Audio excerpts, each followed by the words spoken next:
é o Evangelho segundo Jesus, o Cristo, a sabedoria por trás de todos os mistérios para além da nossa compreensão, o que nos traz paz ao coração. Hoje eu quero ler um único verso aqui de Isaías, no capítulo 38, e é o verso 17. Verso 17, que diz: Eis que foi para minha paz, presta atenção, eis que foi para minha paz que tive eu grande amargura. Quem está falando isso é o rei Ezequias de Judá, que tinha acabado de ser quase exterminado pelos exércitos de Senaqueribe, rei da Síria, cuja capital à época era Nínive, e o Senhor o livrou de maneira miraculosa, de maneira bíblica, estrondosa, fantástica. E logo depois daquilo ele ficou sabendo que estava doente, provavelmente com câncer, uma coisa tão forte que tinha se manifestado já para o lado de fora do corpo dele. E de maneira que a descrição é a de uma úlcera que estava supurada, sobre a qual veio o prognóstico de morte. Arruma a tua casa, cuida dos teus negócios, deixa tua vida em ordem, porque tu vais morrer. Aí ele se desesperou e pediu misericórdia a Deus. O profeta Isaías recebeu uma palavra de Deus para o rei, levou-a sobre uma extensão de vida de mais 15 anos. Mas Ezequias continuava doente. Então Isaías disse para ele fazer uma pasta de figo e colocar no lugar da ulceração, porque ele ficaria curado. Mas ele achou aquilo tão não palpável, tão não validador, que ele foi mais adiante e disse: como é que eu saberei que vai se cumprir esta palavra do Senhor? E aí então Isaías disse: olha, pede a Deus e ele vai fazer o sol retroceder. E o sol retrocedeu 10 graus no relógio de Acais. Assim retrocedeu o sol os 10 graus que já havia declinado, ele voltou. Aí a questão de se foi o sol, se foi uma impressão, seja lá o que tenha sido, o fenômeno dessa movimentação absolutamente inusitada de uma sombra retroceder depois do sol ter passado, faz parte de uma outra coisa, de uma outra conversa, de um outro interesse, que não é o meu aqui agora, sinceramente. O que é o meu interesse aqui agora é isto, que tendo havido a promessa de que o Ezequias seria curado, e o remédio era tipo o bálsamo de Siloé, lá em João 9, no Novo Testamento. E quando Jesus fez lodo, aplicou nos olhos do cego de nascença. Aqui é uma pasta de figo aplicada numa úlcera, que era sintoma apenas de algo muito mais sério. O que ia curar o rei não era a pasta de figo, era a fé. E aí, ele diz, mas como eu vou saber que isso vai se cumprir? Bom, era só passar a pasta, crer e esperar. Como foi o que aconteceu. Mas ele queria ter uma certeza para poder ter uma fé. Aí é quase irônico, como quase tudo na Escritura é cheio de uma ironia que não tem tamanho. Eu não sei como é que vocês não percebem a graça da coisa. Porque então Deus diz, olha, tá bom, eu vou te dar o seguinte sinal, o sol vai atrasar 10 graus no relógio de Acais. Um sinal para que o indivíduo cresce que aquela pasta de figo que não era nada, o curaria. Porque o que o curaria era crer que Deus o curaria. Mas aí a gente cai numa volumetria desproporcional para dar certeza a um indivíduo de que ele vai ficar curado de uma doença e a vida dele se estenderá mais 15 dias, sendo que ele está morrendo, se dá a ele o sinal de que o sol volte 10 graus. É muita desproporção, é muito descomunal. E as mensagens são simples, que se passa daí sobre a importância e o significado da consciência no universo. Ou seja, a consciência de ser, a consciência de Ezequias, que dizia eu sou, Ezequias, que sabia de si e que reconhecia o universo à volta dele, era algo infinitamente mais importante do que toda a astrofísica manifesta. Porque o Sol não sabe de si, a Lua não sabe de si, o universo não diz eu sou, mas Ezequias sabia de si e dizia eu sou. E o significado da existência não é medido por tamanhos e quantificações, mas por qualificação, e na qualificação a mais importante de todas as coisas é a consciência de si. E para validar, estimular essa consciência de si no seu poder de crer, se comete um exagero quantitativo para se criar uma profundidade na qualidade da consciência, para que o homem creia. E a maioria dos milagres no curso das narrativas bíblicas tem esse interesse. Primeiro, o interesse em si de curar o indivíduo. E, em segundo lugar, de mostrar que como o Senhor Deus, Criador de todas as coisas, atrasa o sol para adiantar a tua esperança. E é desproporcional. O tempo todo a Escritura é desproporcional. Quando ela diz que Deus ouve a oração, que habita com o quebrantado, com o contrito, com o dependente que busca, com aquele que diz, ajuda-me na minha pouca fé. Há um trato de extrema misericórdia tolerante durante toda a narrativa da Escritura a respeito da misericórdia dele para com esse clamor dos homens. Esse é o contexto. E aí o que aconteceu é que o sol retrocedeu 10 graus e Deus cumpriu a palavra dele a Ezequias e o curou sobre a úlcera, e ele recuperou a sua saúde. E então ele faz uma oração muito comum na antiguidade e que passa sempre por dentro daquela viagem de que bom, porque tu preservaste a minha vida, o homem morto não te louva, a sepultura não te exalta.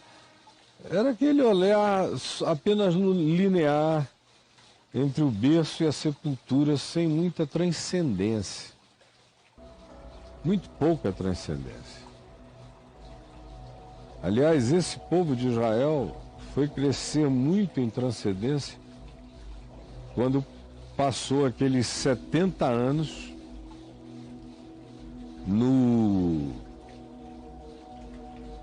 lá em Babilônia, no cativeiro. Foi ali que eles desenvolveram sua transcendência, no cativeiro.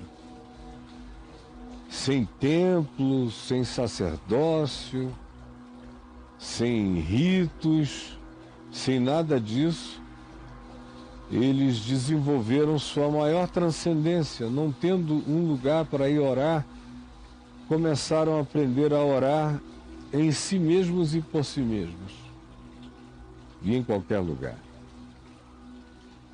E mais ainda, foi também naquele cativeiro que a percepção deles da eternidade,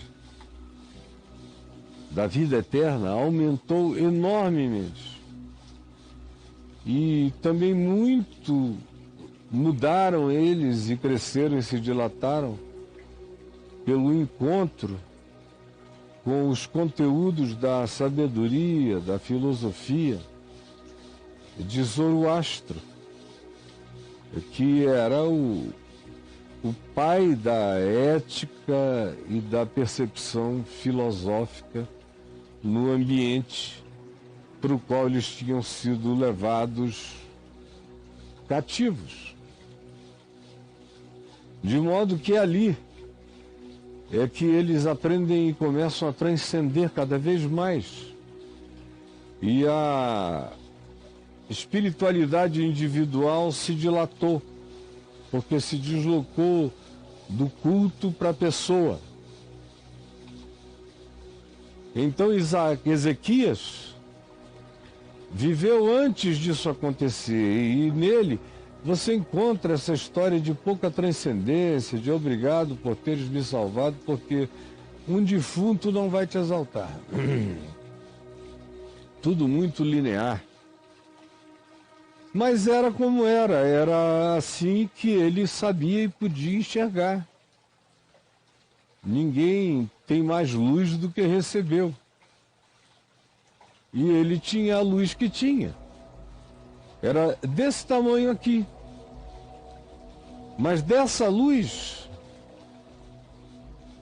sai esse canhão de verdade, que eu quero ler para você no verso 17, que diz: eis que foi para minha paz que tive eu grande amargura. É muito louco isso aqui. E só pessoas de fé, só quem estava doente, morrendo e recupera a saúde, entende profundamente o significado dessa expressão: eis que foi para mim a paz que eu tive grande amargura. Só aqueles que também perderam tudo, e após terem perdido tudo, desenvolveram uma paz que antes, quando tinham tudo, não possuíam, é que também podem dizer isso: eis que foi para mim a paz que eu tive grande amargura. Ou o cônjuge que foi traído e que ficou devastado, e que depois de um tempo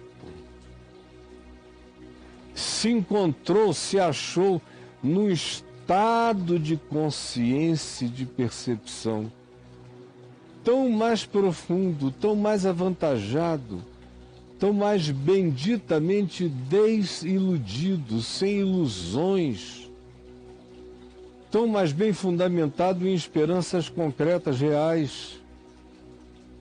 É que é só nessa circunstância, só nessa situação, que a pessoa pode entender: eis que foi para minha paz que tive eu grande amargura. É quando o mal que nos alcança nos produz o melhor bem que a gente nem conhecia. Eis que foi para minha paz que eu tive grande amargura.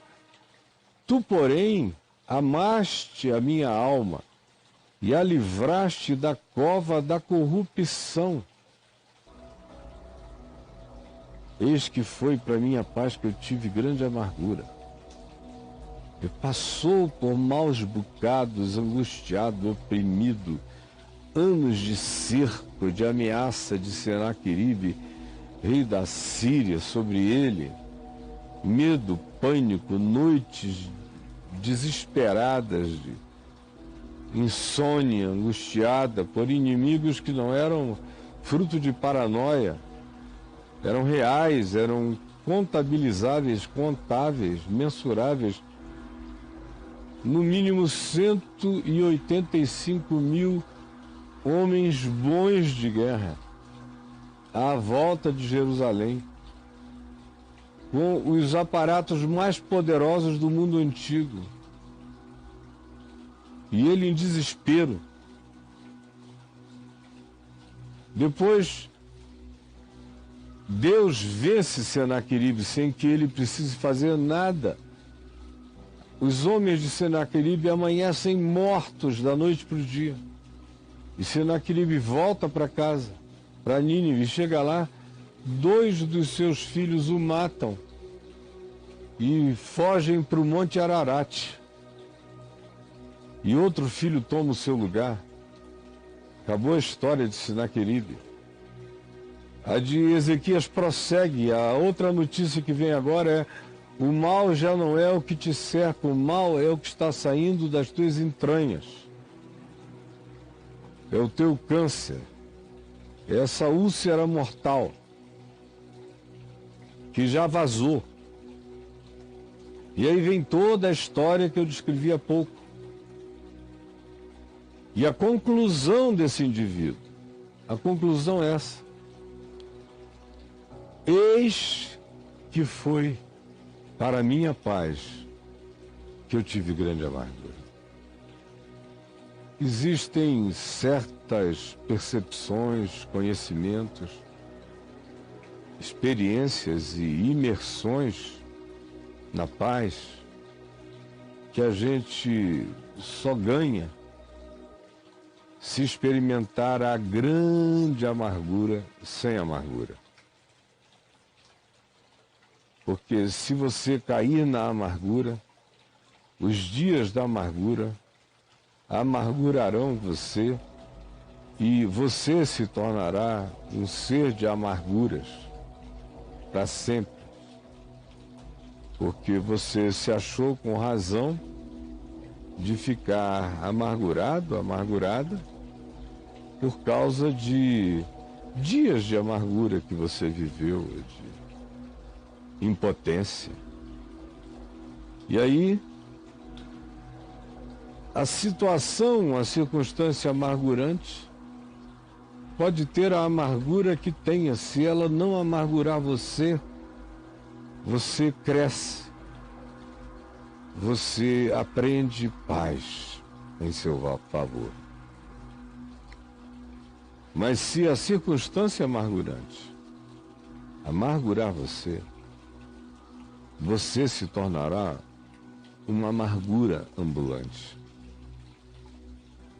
Aí as suas esperanças de ser bem-sucedido, bem-sucedida na vida diminuem muito, muito, se você, amargurado, se deixar amargurar. A amargura impede todo o desenvolvimento. A amargura emburrece, a amargura atrofia, a amargura paralisa, a amargura atrasa. A amargura tira o teu poder cognitivo, porque o amargurado não consegue enxergar tudo nunca, só enxerga o que a amargura permite que ele enxergue. E ele só enxerga a amargura para validar a sua amargura, para piorar amarguradamente. E é um ciclo vicioso, perverso, Aqui se diz: eis que foi para minha paz que eu tive grande amargura. Tomara que, em nome de Jesus, a sua circunstância amargurante não venha amargurar você. Ao contrário, que você encontre grande paz, que você aprenda a processar a amargura, para que ela não o amargure, não a amargure. E você assim atravesse o vale do amargor, cresça em esperança, em fé e mergulhe em grande paz. Agora, para que isso aconteça, você tem que ter a convicção que aqui Ezequias demonstra. Ele diz: tu, porém, amaste a minha alma. A circunstância amargurante não o amargurou, ao contrário. Por ela ele encontrou grande paz, porque o coração dele se sabia amado por Deus. Tu, porém, amaste a minha alma. A minha alma só encontrou grande paz na amargura que eu atravessei, porque eu criei que tu amaste a minha alma. Só aquele que crê que Deus ama a alma dele não permite que a circunstância amargurante o amargure. Só aquele que crê que Deus ama a sua alma é que transforma circunstâncias amargurantes em experiências de pacificação, de crescimento perseverante. Tu, porém, amaste a minha alma e a livraste da cova da corrupção. Ele está falando aqui, não figuradamente, da cova da corrupção, como se estivesse falando ali do Congresso Nacional, ou de qualquer outro lugar que seja uma cova de corrupção, um covil de salteadores. Não, ele está falando da cova da sepultura, aonde o corpo é jogado e apodrece, se corrompe. Ele está dizendo, em outras palavras: tu amaste a minha alma e me curaste. Atendeste a oração que pedia uma extensão, um prazo a mais de existência na terra. Foi o teu amor que trouxe esse livramento. Porque lançaste para trás de ti todos os meus pecados.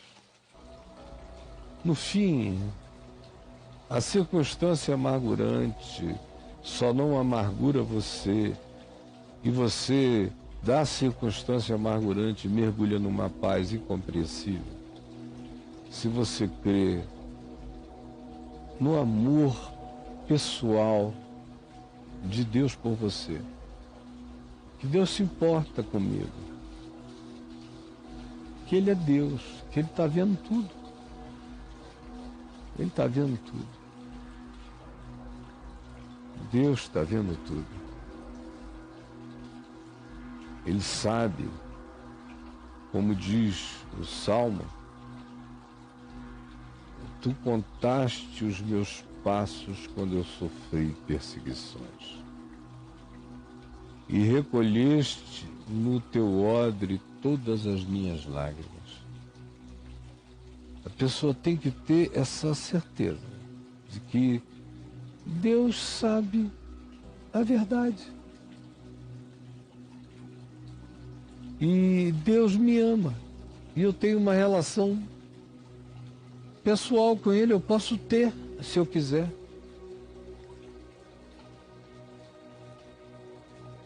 É só a certeza desse amor eterno que me salva do poder amargurante das circunstâncias, dos complexos, dos traumas, dos medos, das fobias, dos pânicos, quando você sabe que o universo inteiro existe, e aquele que é o Criador de todas as coisas faz o sol retroceder para te dar paz, quando você sabe que Ele te ama, quando você internaliza essa consciência pela fé, e também sabe que Ele pegou todos os seus pecados e jogou para trás das costas dele, que Ele não olha para ver. Você é amado, é perdoado, se você não se deixar amargurar, você vai experimentar toda a paz.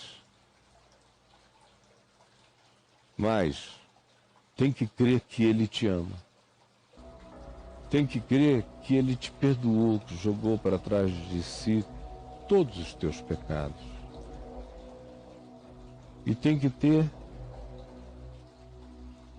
essa disposição de ser mais grato ao amor de Deus, à provisão de Deus, ao cuidado de Deus, ao cotidiano de provimento, de amor, e ser muito mais grato por isso do que por qualquer tempinho de circunstância amargurante.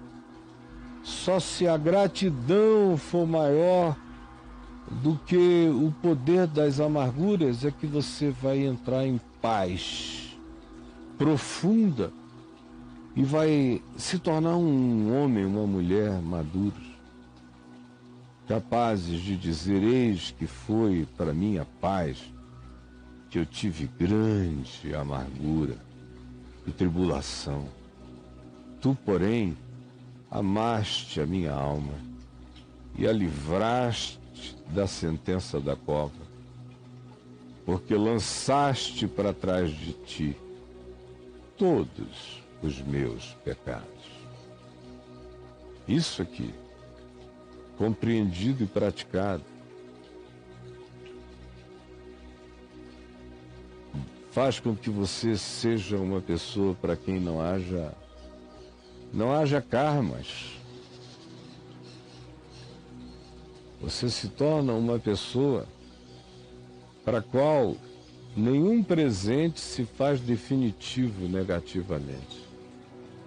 Você pode sempre mudar todas as circunstâncias. Você pode sempre estar aberto para todas as novas possibilidades, e você vai crescer na experiência de que o amor de Deus por você tem uma relação pessoal. Já com o sol ou com as estrelas, ele não conversa sobre amor, nem compaixão, nem misericórdia. Ele não atende a voz de uma galáxia, mas ele atende a voz de um pecador, quebrantado, pedindo misericórdia, sem arrogância nem orgulho no coração, sem autovitimização,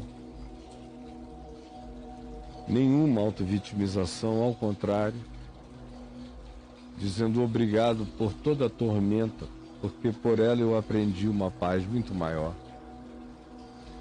Porque foi no meio dela que eu discerni o quanto tu me amas. E tens uma relação de amor pessoal para comigo. Foi por causa da oportunidade das amarguras e das dificuldades que eu aprendi a tua intenção de me fazer um bem que me melhore, porque o bem que tu queres realizar em mim não é aquele que acrescenta bens, mas é aquele que acrescenta alma, espírito, gratidão, simplificação do ser. Muito obrigado. Senhor Jesus, essa é uma delicadeza de palavra, de amor e de fé. É um bibelô da tua graça. E eu quero pedir que quem quer que esteja recebendo, cuide com aquele carinho de quem está recebendo um afago para tirar a vida da amargura e dos karmas da infelicidade, fazendo a pessoa compreender com gratidão a manifestação do teu amor e transformar toda a memória amargurada em paz,